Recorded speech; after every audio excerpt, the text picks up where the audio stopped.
he gave birth to this beast that will just crush anything in a state of anger rather than finding other ways to sort of deal with it.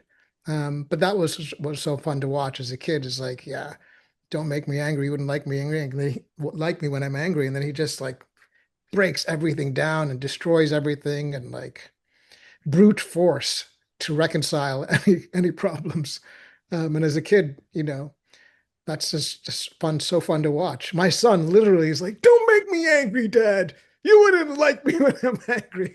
It's Well, like, that's what's so interesting about this because it's fun to watch. I'm sure when you were a kid, maybe it was fun to act out the way that your son is doing, but I'm sure nobody around you, the way maybe you now don't want your son to do that, wanted you to be as physical as this character was. I'm wondering how, if at all, you had to kind of tamper how you mimicked the character because, in the world, you can't go around smashing things.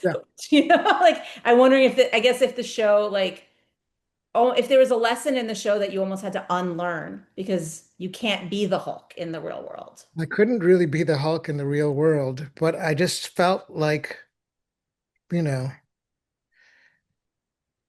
when push comes to shove, that there might be something that you have within you that's going to help you get across the finish line. And so, like, if you're playing sports as a kid, you just think back on that and like run that ball a little harder or just do that ski slope. Or, when I was racing as a kid skiing, you just feel like there's this thing within you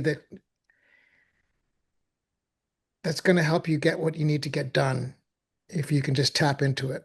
And it's not about rage or whatever. It's just about, digging deep and finding that untapped reserve, which I think is ultimately what Dr. Banner was trying to find and harness, but it went awry. Right.